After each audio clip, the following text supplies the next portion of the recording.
다윗이 그 마음에 생각하기를 내가 후일에는 사울의 손에 붙잡히리니 블레셋 사람들의 땅으로 피하여 들어가는 것이 좋으리로다. 사울이 이스라엘 온 영토 내에서 다시 나를 찾다가 단념하리니 내가 그의 손에서 벗어나리라 하고 다윗이노라 함께 있는 사람 600명과 더불어 가드왕 마옥의 아들 아기스에게로 건너가니라. 다윗과 그의 사람들이 저마다 가족을 거느리고 가드에서 아기스와 동거하였는데 다윗이 그의 두 아내 이스라엘 여자 아히노암과 나발의 아내였던 갈멜 여자 아비가일과 함께 하였더니 다윗이 가드에 도망한 것을 어떤 사람이 사울에게 전하매 사울이 다시는 그를 쇠하지 아니하니라.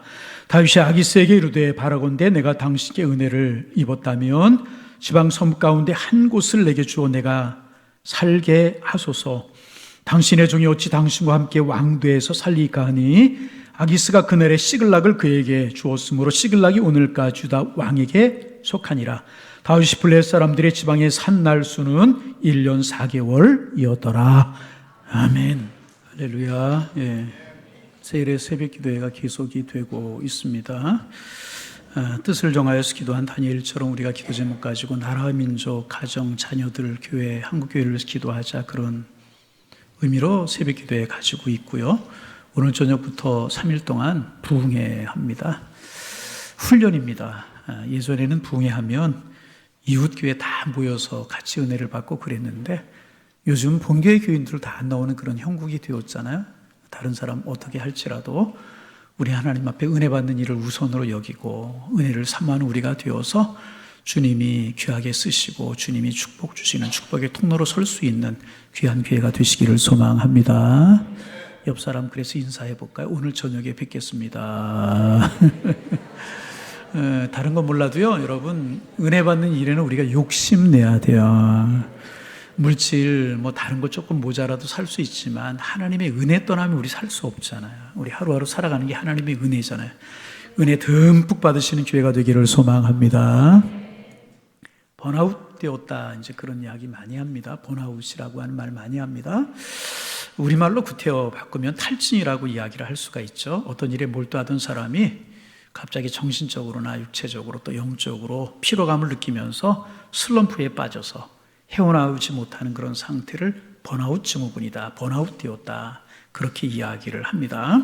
그런데 참 마음 아픈 현실은 뭐냐 하면 한국 사람들의 85%가 이 번아웃 증후군에, 탈진에 시달리고 있다고 그래요. 회사 일로, 사업으로, 또 학생들은 학업으로, 주부는 가정일로 번아웃 증후군에 시달리고 있다고 이제 그래요. 그래서 많은 사람들이 무기력감에 빠져서 자기가 하는 일에 대한 의미를 모르고 어느 날 갑자기 우울해지고 좌절하고, 그래서 심하면 극단적인 선택을 하는 안타까운 경우도 있어요. 그런 소식들이 여기저기에서 들려옵니다. 그래서 이제 사람이라고 하면 누구나 자기의 꿈과 목표를 향해서 열심히 달려가기 마련인데, 그렇게 열심히 달려가다 지칠 때가 있고 쓰러질 때가 있는데 이것을 가리켜서 번아웃 되었다, 번아웃 증후군에 시달린다, 탈진되었다, 그렇게 이야기를 합니다. 성경에 나타난 훌륭한 인물들도 이럴 때가 있어요. 모세의 예를 들 수 있어요. 민수기 11장에 보면 이제 이스라엘 백성들을 영도했던 그 위대한 지도자 모세가 갑자기 잘 안 되는 거예요, 일이. 그러자 너 자신이 너무 초라하게 여겨지고 무기력하게 여겨지자 하나님 앞에서 뭐라고 기도하냐면, 하나님 이럴 바에야 차라리 나를 죽여주옵, 그렇게 기도합니다. 너무 어려우자 번아웃 되어버리고 만 것입니다. 그런가 하면 엘리야라고 하는 선지자 알죠? 열왕기상 18장에 보면 이세벨이 칼을 들고 죽이라겠다고 그래요. 그랬더니 두려움이 찾아온 것입니다. 하늘에서 불을 내리게 했던 선지자하고 하늘문이 열려 폭포수와 같은 비가 쏟아지게 했던, 메마랐던 대지 위에 비를 내리게 했던 이 엘리야였지만 살다 보니까 어려운 일이 닥치자 번아웃 되어가지고 로뎀나 밑에 누워서 하나님 차라리 나를 죽여줘, 이렇게 고백을 하는 그러한 모습을 볼 수 있어요. 번아웃 된 것, 탈진이 된 것입니다. 오늘 본문에도 보면 다윗이라고 하는 사람도 이 번아웃이 되어서, 탈진이 되어서 힘들어하는 모습을 볼 수 있어요. 우리가 알고 있는 다윗은요, 참 모범생이었잖아요. 어떤 일이 있어도 잘 참고 잘 견디며 이겨왔던 사람이 다윗이었습니다. 억울한 일을 당하고 힘든 일을 당해도 굴하지 않고 하나님의 은혜로 꿋꿋이 한 길을 걸어왔던 사람이 그런데 오늘 본문 사무엘상서 27장에 보면 그렇게 훌륭했던, 믿음으로 살던, 그렇게 꿋꿋하게 살아왔던 다윗이 정말 이럴 수가 있을까 할 정도로 그의 인생이 무너지고 있습니다. 왜 그랬을까? 바로 다윗이 번아웃 되었기 때문에, 번아웃 증후군이 찾아왔기 때문에 그렇습니다. 탈진이 된 것입니다. 그래서 여러분, 사람이 번아웃이 되고 탈진이 되면은요, 제일 먼저 찾아오는 것이 무기력함이라고 그래요. 무력감에 빠지게 된다는 겁니다. 그리고 무력감에 빠지게 되면 또 찾아오는 현상이 뭐냐 하면 판단력이 흐려지게 된다는 거예요. 그래서 결국은 잘못된 판단을 하게 되는 것입니다. 다윗이 그랬어요. 번아웃 되자 다윗이 일생일대에서 가장 후회할 만한 잘못된 판단을 하나 하게 되는데, 그 판단이 뭐냐 하면 블레셋으로 망명을 하는 것입니다. 지금 다윗은요, 사울의 추격을 피해서 광야로 나가서 600명 자기를 따르는 사람들과 함께 살고 있어요. 그의 식솔들 수천 명과 함께 거하고 있어. 그런데 다윗은 지도자였었어요. 그들의 먹는 문제를 해결해 줘야 되고, 그들의 주거 문제를 해결해 줘야 되고, 그들의 미래를 보장해 줘야 되는데, 다윗은 그럴 수 있는 능력이 없었고 아무것도 해줄 수 있는 것이 없었습니다. 그런가 하면 사울이 시탐탐 다윗을 죽이려고 노리고 있는 것입니다. 여러분, 그렇잖아요. 외적으로는 사울이 죽이려고 하고 내적으로는 이런 어려움에 있어요. 그러니 다윗은 불안할 수밖에 없는 겁니다. 그러다가 번아웃 되어버리고 마는 거예요. 그런 상황에서 다윗은 불안할 수밖에 없었고 고민을 하다가 드디어 중대한 결정을 하게 되니, 이게 잘못된 판단을 하고 잘못된 결정을 해버리고 맙니다. 블레셋으로 망명을 하기로 결심을 합니다. 다윗이 블레셋으로 망명을 하기로 한 이유가 있었습니다. 두 가지 조건이 맞아떨어졌기 때문에, 첫째는 뭐냐 하면 사울이 지금 추격해오고 있는 상황인데 블레셋으로 피하면 안전할 수 있기 때문에, 자기의 생명을 보존할 수 있기 때문에 블레셋으로 망명을 하려고 했던 것이고요. 두 번째는요, 블레셋으로 망명을 하면 식솔들 먹여 살릴 수 있는 문제가 해결될 것이라고 생각을 하는 것입니다. 그런가 하면 블레셋의 입장에서는요, 끊임없이 전쟁을 하는 그런 나라였었는데, 다윗이 군사들을 많이 이끌고 오면 군사가 많아지기 때문에, 용병이 많아지기 때문에 블레셋으로도 손해볼 게 없는 그런 일이었었습니다. 그래서 서로 간에 이해타산이 맞아 떨어지게 된 것이고, 그래서 블레셋 왕은 다윗을 따르는 식솔들을 맞아주게 된 것이고요, 다윗은 자기의 부하들을 데리고 블레셋으로 망명을 하게 된 것입니다. 그런데 여러분, 가만히 생각해 보세요.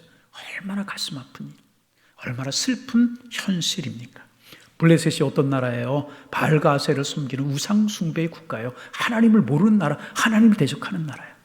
더더욱 늘 이스라엘 침략해서 이스라엘을 힘들게 했던 원수의 나라가 블레셋이었습니다. 그런데 이스라엘의 영웅이었던, 하나님을 섬겼던 다윗이 그 블레셋으로 망명을 하게 되는 것입니다. 이제 다윗은요, 그 블레셋을 위해서, 블레셋 왕을 위해서 충성을 해야 됩니다. 정말 가슴 아픈 일이 아닐 수가 없었던 것입니다.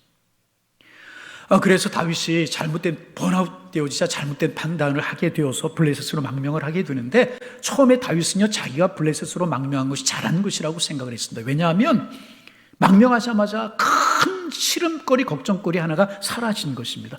다윗이 가드로 망명을 했다는, 도망을 했다는 소식을 사울이 듣고요, 다윗을 추격하는 일을 접었어요. 그쳤어요. 지긋지긋하게 자기를 죽이려고 쫓아내던 사울로부터 자유로워지게 된 것입니다. 그래 다윗은 자기가 블레셋으로 망명한 것이 잘했구나, 잘했구나, 그렇게 생각을 처음에 했었을 것이라는 것입니다. 거기에다가 식솔들이 거할 수 있는 집도 생겼어요. 블레셋 왕 아기스가 시글락이라고 하는 지역을 다윗에게 주고 거기에서 살 수 있도록 모든 것을 해결해 줍니다. 그러니 얼마나 잘된 일이라고 생각을 했겠습니까? 한 가지가 더 있어요. 다윗이 블레셋으로 망명에 살게 된 지역이 어디냐면 가드라고 하는 지역인데, 참 재미나는 사실은요, 가드가 어떤 곳이냐면 다윗이 전쟁터에서 죽인 그 골리앗의 고향이었습니다. 골리앗은요, 이 가드 사람들에게 영웅이었습니다. 그런데 그 골리앗을 다윗이 무너뜨렸잖아요. 죽였잖아요. 다른 지역 사람들 같으면은 그 자기네 영웅 골리앗을 죽인 다윗을 받아들이지 않으려고 하지 않았겠어요? 그런데 이 가드 사람들이 이상하게도 이 골리앗을 무너뜨린 다윗을 열렬히 박수를 치면서 환영하는 거예요. 기쁨으로 맞아들여 주는 것입니다. 그러니 다윗이 얼마나 내가 선택한 선택이 잘했구나, 그렇게 생각을 했겠습니다. 안전도 보장받죠. 잘 살 수 있는 성도 주죠. 게다가 성사람들이 열렬하게 환영을 해주죠. 그래서 다윗은 자기가 내린 결정이 잘한 것이라고 처음에는 생각했었을 것이라는, 그런데 여러분, 여기에 큰 함정이 있었다는 것입니다. 무엇인가? 그 일을요, 하나님이 기뻐하시지 않았다는 거예요. 하나님이 기뻐하시지 않았다는 것입니다. 하나님의 눈으로 보면 다윗 선택한 이 선택은요, 하나도 하나님이 기뻐할 만한 일이 아니었다는 거예요. 블레셋이 우상을 섬기는 나라이기도 원수 나라이기도 했지만은요, 여러분 성경을 찾아보세요. 성경 어디를 봐도요, 다윗이 블레셋으로 망명을 하면서 하나님의 뜻을 묻거나 믿음으로 이 일을 선택했다는 기록이 없습니다. 하나님께 물었다는 이야기 하나도 없어요. 전에는 하나님의 뜻을 물었던 사람, 적은 일이고 큰 일이고 하나님께 물었던 사람이요, 하나님께 물었다는 이야기가 없어요. 그저 자기의 판단, 자기의 생각만 있었습니다. 하나님의 뜻을 묻거나 믿음으로 선택했다는 이야기가 성경 어디에도 없습니다. 어떻게 하면 잘 살 수 있을까? 안전할 수 있을까? 신변을 보장받을 수 있을까? 이것만 생각했지, 하나님의 뜻이 무엇입니까? 물으면서 하나님의 눈으로 이 문제를 보려고 하지 않았다는 것입니다. 그러므로 겉으로는 잘 된 것처럼 보였어요. 안전도 보장받고 먹고 살 것도 생기고 사람들이 환영도 잘 되는 것처럼 보였지만 사실 다윗의 선택은 잘못된 선택이었다는 거예요. 여러분, 다윗 그런 사람 아니었잖아요. 작은 일이든 큰 일이든 언제든지 하나님 앞에 물어보고 행하는 사람이 다윗이었습니다. 항상 하나님의 뜻을 존중하고요, 하나님의 뜻을 묻고 난 다음에 결정했던 사람이 다윗입니다. 그런데 이번에는 그렇지 않았어요. 왜 그랬을까?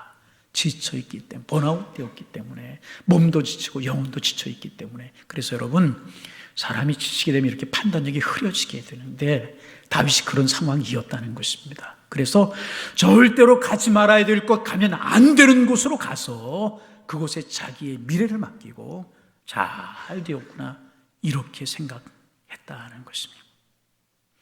그러자 두 번째 또 하나의 문제가 생겼습니다. 번아웃 되면 두 번째로 찾아오는 것이 뭐냐 하면 두려운 마음이 생기게 되는 거예요.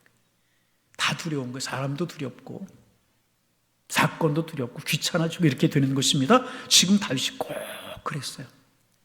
잘못된 판단을 처음엔 내렸고요, 두 번째는요, 마음의 두려움이 찾아오게 된 것입니다. 지금까지 사울이 다윗을 그렇게 두렵게 만들었잖아요. 그러나 그는 담대했어요. 오히려 사울을 죽일 수 있는 기회가 있었지만 사울을 죽이지 않고 살려보내기까지 한 사람이란 말이죠. 누구도 내 편이 되어주지 않고 누구도 나를 도와주지 않는 그런 상황이었지만은 하나님이 내 편이 되어주시고 하나님이 피할 길을 주시는 것을 경험했기 때문에 다윗은 두려워도요, 담대할 수가 있었습니다. 번아웃되고 탈진이 찾아오게 되니까 잘못된 판단만 내리는 것이 아니라 마음속에 두려움이 꽉 사로잡고 있었던 것이라. 그래서 사울이 무서워서 블레셋으로 망명해버리고 만 것입니다. 그런데 여러분, 사실 사울은 어떠했습니까? 사실 사울은요, 꺼져가는 촛불처럼요, 그의 운명이 다해가고 있는 그런 상황이었습니다. 나이가 들어서 늙었어요. 리더십을 다 잊어버려요. 백성들에게 신망을 다 잊어버리고 말았어요. 주변 사람들로부터 배척을 당하고 있었어요. 그러니 사울의 운명이 얼마 남지 않았다는 거 다 알고 있었어요.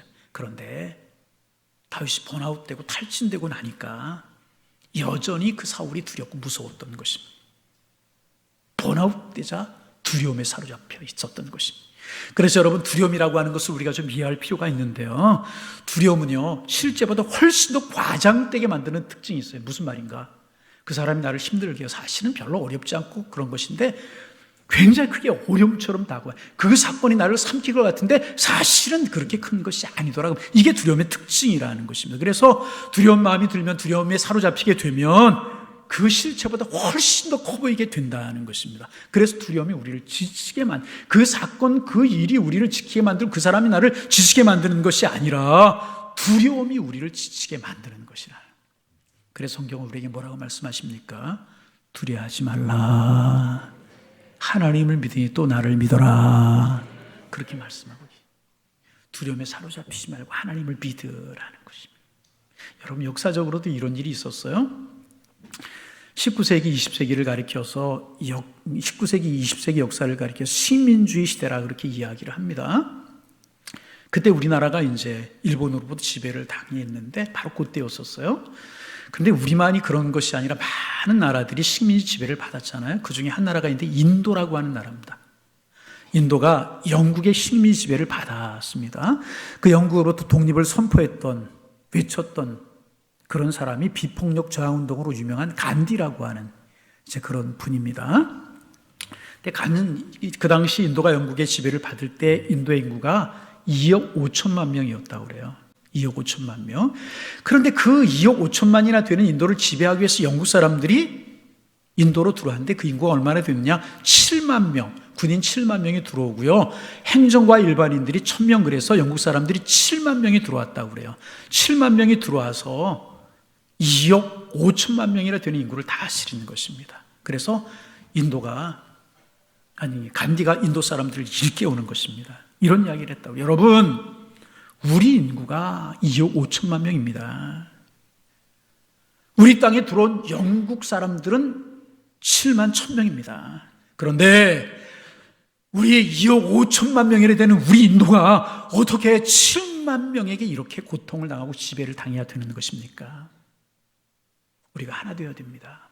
두려운 마음을 떨쳐버리고 우리가 하나가 되면 얼마든지 우리가 독립을 할 수 있습니다. 여러분 깨어나십시오. 우리 절대로 무능하지 않습니다. 인도는 위대한 나라입니다. 우리가 하나만 되면 이길 수 있습니다.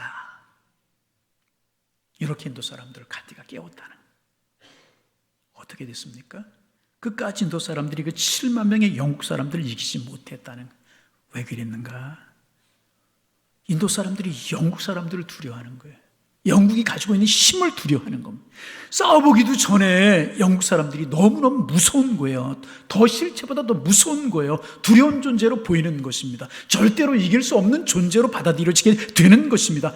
영국 사람들이 그들에게 그렇게 각인이 되어 있었다는 것입니다. 그래서 싸우지도 못하고 하나가 될 생각도 하지 못하고 두려움에 쌓여서 영국 사람들의 지배를 받을 수밖에 없었다는 것입니다. 여러분, 사람이 영적으로나 육적으로나 번아웃 되게 되면 두려워하지 않아도 되는 것들이 자꾸만 크게 보이는 것입니다. 잠언 17장에 보면은요, 마음의 즐거움은 양약이라도 마음의 근심은 뼈를 마르게 한다 그랬어요. 자꾸 염려하게 되면 염려가 우리의 몸과 마음을 상하게 만들어 주는 것이라. 그렇게 용맹했고, 그렇게 하나님을 의지하고 어떤 어려움이 있어도 이겨하던 이 다윗이 늙은 옷에서 힘이 다 빠진 사울이 두려워서 블레셋으로 망명하게 되었다는, 지쳐서 탈진되어서. 그래서 여러분, 우리의 마음과 영혼이 지치게 되면은요, 정말 두려워하지 말아야 될 것 두려워하고 두려워야 될 것을 두려워하지 못하게 되는 거예요. 세상의 돈과 권력과 세상의 인기와 사람들의 시선과 말, 이런 것들이 두렵지 하나님이 두렵지 않아요. 우리가 영적으로 반듯하게 서면, 다시 영적으로 굳건하게 서면 그런 것들은 두렵지 않게 되라는 것입니다. 하나님만 두려우면 되는 것이에요. 우리가 두려워할 분은 하나님뿐이 없는 줄로 믿습니다. 이렇게 무기력해진 다윗이 점점 그의 인생이 최악의 수렁으로 빠지듯 최악으로 치닫게 되는 것입니다. 그렇게 해서 이제 블레셋 왕 아기스라고 하는 사람이 다윗을 받아주게 되는데요, 다윗에게 명령을 합니다. 너는 너의 부하들을 데리고 가서 날마다 전쟁을 해라. 사람들의 것을 빼앗아와라. 그래, 다윗은 날마다 자기 부하들을 데리고 나가서 전쟁을 하는 거예요. 약탈하는 거예요. 사람을 죽이는 것입니다. 그리고 블레셋 왕에게 가져다 바치는 것입니다. 그래서 여러분 10절에 보면 블레셋 왕이 다윗에게 물어요. 오늘은 어디가 전쟁을 했고 누가 싸웠느냐. 그래서 다윗이 오늘은 여기 가서 싸웠고 어느 성을 함락시켰고 이런 것들을 빼앗았습니다. 바치면서 매일같이 보고를 하는 것입니다. 얼마나 여러분 가슴이 아픈 이야기. 하나님을 섬기는 다윗이 하나님을 모르는 그 왕 앞에 이런 모습, 얼마나 가슴 아픈 모습입니까? 그런데 여러분, 블레셋 왕의 마음에는 더 큰 의도가 있었어요. 그게 뭐냐? 너 그런 변방만 치지 말고 내 고향 이스라엘로 가서 유다 나라로 가서 너의 조국 이스라엘과 싸워라. 그리고 승리를 가져와라. 이런 의도를 가지고 있었던 것이. 여러분, 그럴 수 없잖아요. 아무리 자기의 생명을 보존하겠다고 블레셋으로 망명한 다윗이지만 자기 고향으로 가서 고향 사람들을 죽이고 형제들을 죽이고 전리품을 가져올 수 있는 일은 아니잖아요. 이때부터 다윗이 거짓말하기 시작합니다. 다윗이 이스라엘의 유다에 안 가놓고서 간척하고 다른 민족으로 가서 작은 민족을 치고 죽여 약탈해 오면서 왕에게는 이스라엘과 싸워서 가져온 것이라고 날마다 거짓말을 낳고 거짓말이 또 어려운 일을 낳고 그렇게 되어버리고 만다는 거예요. 그 다윗이 결국은 어떤 일을 벌이냐 하면 유다를 공격한 것처럼 하기 위해서 유다 밑쪽에 있는 작은 족속을 공격하는 거예요. 이들은 다윗이 공격할 이유도 없고요, 어려움을 당할 만한 아무런 이유가 없는 사람들이었습니다. 순진하고 너무나 약한 사람들이었는데 다윗이 그들을 공격하는 거예요. 왜? 블레셋 왕 아기스에게 잘 보이려고 죄 없는 사람들을 자꾸 공격하고 약탈하고, 그 증거를 없애버리기 위해서 어떤 일을 저지르냐? 그 땅 사람들을 다 죽여버리기 시작하는 거예요. 끔찍한 일을 저지르는 거예요. 여러분, 다윗 이런 사람 아니었잖아요. 긍휼한 마음을 가지고 있는 사람이 다윗이었고요, 언제나 다윗은 약한 사람 편이었었고요, 언제나 정의 앞에 섰던 사람이 다윗이었잖아요. 그런데 한 번 무너지기 시작하니까 계속 거짓말이 또 다른 거짓말을 낳고 자기의 죄를, 자기를 살기 위해서, 자기가 살기 위해서 죄 없는 사람들을 죽이고 또 죽이고 이런 일을 저질러버리고 마는 거예요. 그러다 다윗이 큰 어려움을 당하게 되는데요. 어떤 어려움을 당하는가 하면, 그래서 이제 다윗이 또 군사들을 데리고 시라를 거느리고 또 이제 전쟁을 하러 나갔어요. 그런데 아말렉이라고 하는 족속이 있었는데, 아말렉이라고 하는 족속이 어느 날 쳐들어오는 거예요. 다윗이 전쟁터에 나간 사이에 쳐들어와서, 다윗 살고 있는 지역을 쳐들어와서 모든 아녀자들을 다 끌고 가고, 가족들을 끌고 가고, 노예를 끌고 가고, 그동안 모았던 재산들을 다 약탈해가고 불에 태워버리는 끔찍한 일이 다윗의 진영에서 벌어져 버리고 말아요. 돌아와 보니까 이런 어려움이 있게 된 것입니다. 잘 살기 위해서 여기까지 왔는데 더 곤고하고 어려운 일을 만나게 되었다는 거예요. 자기 때문에 죄 없는 가족들이 끌려가고 모든 재산을 한꺼번에 약탈을 당하는 이런 일이 벌어져 버리고 말아. 잘 되는 것 같았어요. 아기스 왕의 비호를 받으면서, 사람들이 환영을 받으면서 살 집을 얻어가지고 잘 사는 것 같고 잘 되는 것 같았지만 결론은 그게 잘 되는 것이 아니더라, 그 말입니다. 여러분 기억하셔야 돼요. 오늘 잘 된다고 잘 되는 것 아니고요, 오늘 안 된다고 안 되는 거 아니라는 거예요. 그래서 여러분, 우리가 꼭 기억해야 될 것은 뭐냐면 방향이 중요한 것입니다. 한번 따라 할까요? 방향이 중요합니다. 거룩한 방향, 하나님이 원하시는 방향, 옳은 방향으로 가는 것이 잘 되는 것이지, 잘못된 방향, 하나님이 원하시지 않는 방향으로 가는데 형통한 것 같으면요, 그것은 형통한 것도 아니고 잘 되는 것도 아니라는 것입니다. 이거 기억할 수 있어야 돼요. 내 계획하는 거 있고 내 생각이 있어요. 잘 돼요. 돈도 벌고 명예도 얻고 인기도 얻고 다 이루는 것 같아요. 그러나 여러분, 그렇다고 해서요, 잘 되는 것이 아니라는 거예요. 그게 복이 아니라는 거예요. 그러나 내가 조금 힘들고 어려울 수 있어요. 지금 내 뜻대로 안 되는 것 같아요. 그렇지만 그래도 내가 하나님이 원하시는 방향, 거룩한 방향, 진리의 방향으로 가고 있다면 그게 잘 되는 것이고요, 그게 성공하는 길로 가는 길이라고 하는 사실을 믿으실 수 있기를 바랍니다. 잘 되는 것 같았어요, 다윗이. 그러나 잘 되는 것이 아니더라, 그 말이에요. 형통한 것 같았어요. 형통한 것이 아니더라. 그러면 그렇게 훌륭했던 다윗이 왜 지금 이렇게 되었는가? 그 숱한 어려움과 위기를 그 믿음으로 극복했던 다윗이 왜 이렇게 무너져 버리고 말았는가? 번아웃 때요. 번아웃 때자 어떤 현상이 벌어지게 되냐 하면 하나님의 소리가 안 들리는 거예요. 하나님이 생각되지 않는 거예요. 하나님을 생각할 여력이 없는 거예요. 그래서 1절에 그 원인이 나오죠. 다윗이 그 마음에 생각하기를, 영적인 번아웃이 오니까요, 하나님을 의식할 수가 없는 거예요. 하나님 소리도 안 나오는 거예요. 여러분, 우리가 너무너무 지치면 기도할 수 있는 힘이 없잖아요. 기도하려고 앉아도요, 하나님 그리고 나면 할 말이 없을 때가 있잖아요. 지금 다윗에게 그런 현상이 찾아온 것이라는 거예요. 하나님 소리도 안 나와요. 다윗이 그 마음에 생각하기를, 자기 생각만, 자기 판단하고 자기가 계산한 것으로 생각하다 보니까 이것은 살 길이 아니라고 생각을 하게. 그런데 여러분 생각해 보세요. 우리 한번 생각해 보시자고요. 내 계획과 내 생각대로 했을 때 그 일이 잘 될 수 있어요. 잘 돼도 여러분 진정한 만족이 있던가요? 여러분 그러시던가요? 내 생각대로 되고 내 계획대로 되었다고 거기에 진정한 만족이 있던가요? 절대 만족이 있던가요? 그렇지 않아요. 왜 그런 줄 아세요? 인간의 욕심은 끝이 없고 한이 없기 때문에 또 성취하고는 또 욕심이 생기고 또 욕심이 생기고 죽는 날까지 우리 욕심은 끝이 없는 것입니다. 타락한 인간의 본성, 죄성을 가지고 있기 때문에. 그래서 예수님이 우리에게 하신 말씀이 뭐예요? 나를 따르려든 자기를 부인하고 나를 따르라. 여러분, 내 위주로 살고 내 중심으로 살면 그러면서 주님을 따르는 것 얼마 동안 가능할 수 있어요. 신앙생활, 믿음생활 하면서 내 위주로 내 중심으로 살면 어느 정도 신앙생활 할 수 있고 주님을 따르는 것이 어느 정도 가능할 수 있어요. 그런데 자기를 부정하지 못해서 거기에 내 판단과 내 생각이 들어가면 신앙생활이 힘들어지기 시작해요. 주님의 생각과 내 생각이 충돌하게 되는 거예요. 성령의 소욕과 육신의 소욕이 심하게 충돌하게 되는 거예요. 그러다 보니까 신앙생활이 어렵고 지치게 되고 신앙생활이 힘들어지게 되는 거예요. 그래 종종 신앙의 의미를 잃어버리고 잘못된 신앙이 되어버리는 경우가 얼마나 많은지 내려놓지 못했기 때문에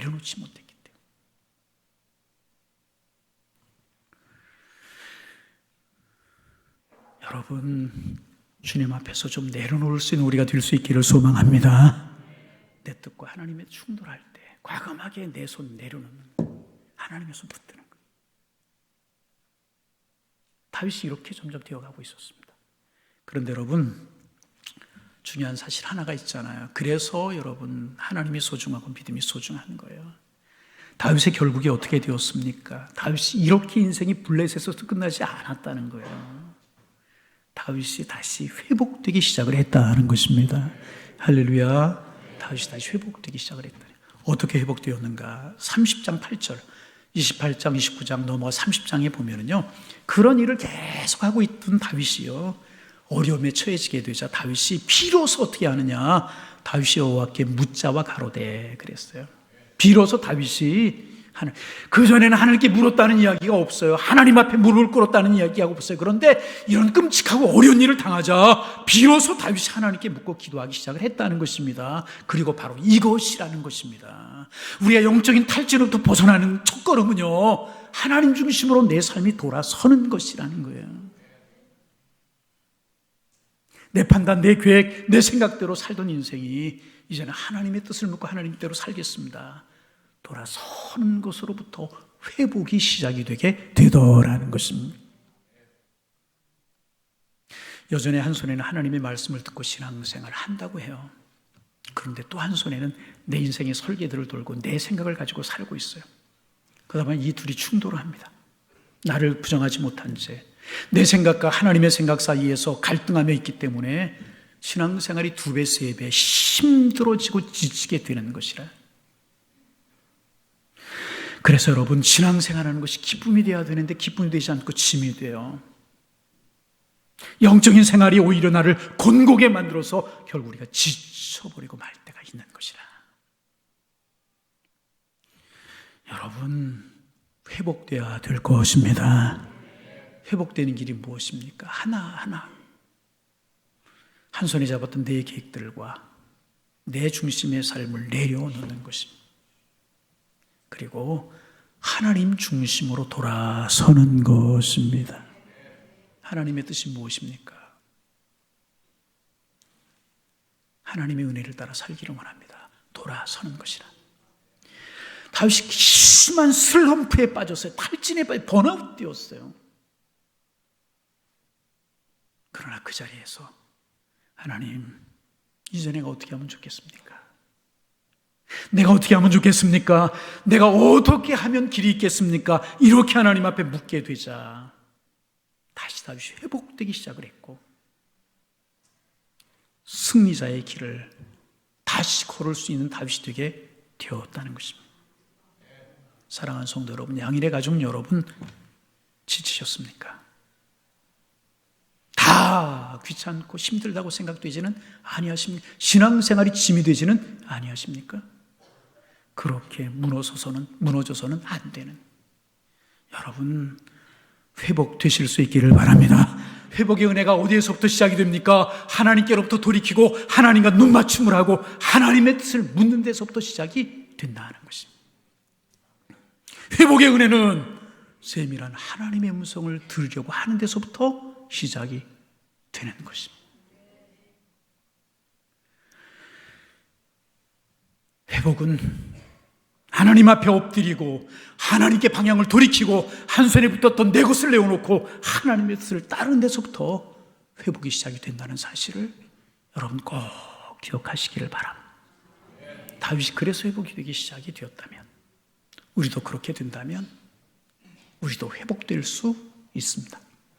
신앙생활이 기쁘십니까? 신앙생활이 짐이 되십니까? 삶이 행복하십니까? 무겁고 심이 드십니까? 한 가지, 하나님께로 돌이키면 되는 것입니다. 다윗처럼 하나님께로 돌이키시고 하나님께 물으셔서 저와 여러분 그리고 우리의 모든 가정이 깊은 슬럼프로부터 탈진으로부터 회복이 되어서 진정한 건강, 진정한 축복, 아름다운 인생을 살아가실 수 있게 되시기를 주님의 이름으로 축원합니다. 축원합니다. 하나님, 광야 같은 인생을 살기에, 바다 같은 인생을 살기에, 질고도 있고 고난도 있고 풍파도 있는 인생을 살기에 넘어지고 두렵고 탈진될 때가 있는데, 그럴 때마다 우리의 손 붙들어 주옵소서. 아니, 주님을 향하여 우리의 방향을 돌이킬 수 있도록 인도하여 주셔서 주님 손 붙들고 우리 이겨낼 수 있는 저희들에게 주님의 인도하여 주옵소서. 하나님, 진정한 은혜는 하나님과의 눈맞춤에 있고 세밀한 하나님의 음성을 들으려고 하는 데서 시작이 된다는 사실을 기억하고 하나님 앞으로 돌이키고 하나님을 붙들게 하셔서 하나님 회복의 은혜, 아름다운 인생 우리의 삶으로 펼쳐지게 하여 주옵소서. 예수님의 이름으로 기도하옵나이다. 아멘.